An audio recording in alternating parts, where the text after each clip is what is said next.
Bonjour et bienvenue sur Isobourse. Vendredi 31 mars 2023, l'indice CAC 40 a terminé la semaine sur une hausse hebdomadaire de 4,38% à 7322 points, portant son gain à 13,11% depuis le début d'année 2023. Alors sans exception, les principaux indices de la zone euro ont terminé la semaine dans le vert, la plus forte hausse hebdomadaire revenant à l'indice espagnol, l'IBEX 35, avec un gain de 5,21%. Le ralentissement de l'inflation en zone euro a soutenu les marchés européens.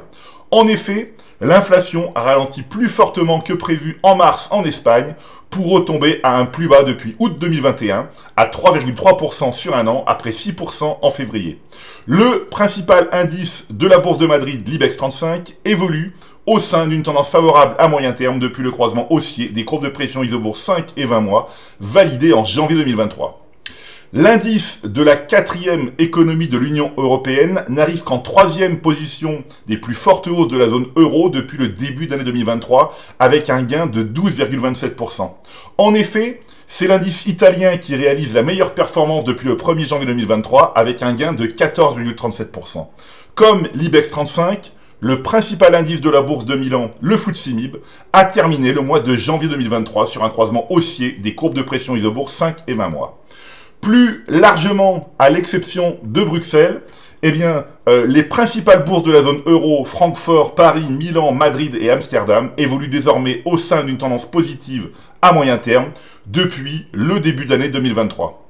Mieux encore, puisque le premier trimestre 2023 vient également de se terminer, nous observons que les indices français, espagnols et italiens ont validé un signal positif à long terme, notamment un croisement haussier des courbes de pression Isobourse 5 et 20 trimestres.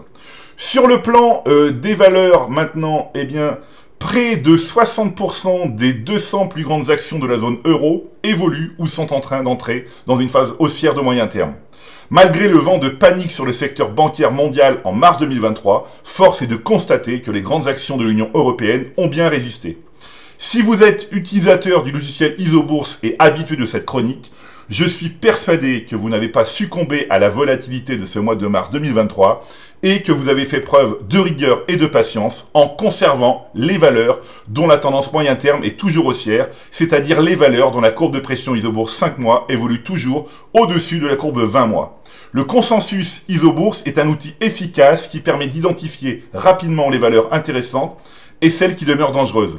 Par exemple, il est facile de déterminer les grandes actions européennes que le logiciel Isobourse recommande de conserver à moyen terme. Voilà, écoutez, c'est maintenant à vous de faire le point de vos valeurs en portefeuille avec Isobourse. Je vous donne rendez-vous pour ma prochaine chronique du samedi 15 avril 2023. Et d'ici là, restez avec nous sur Isobourse.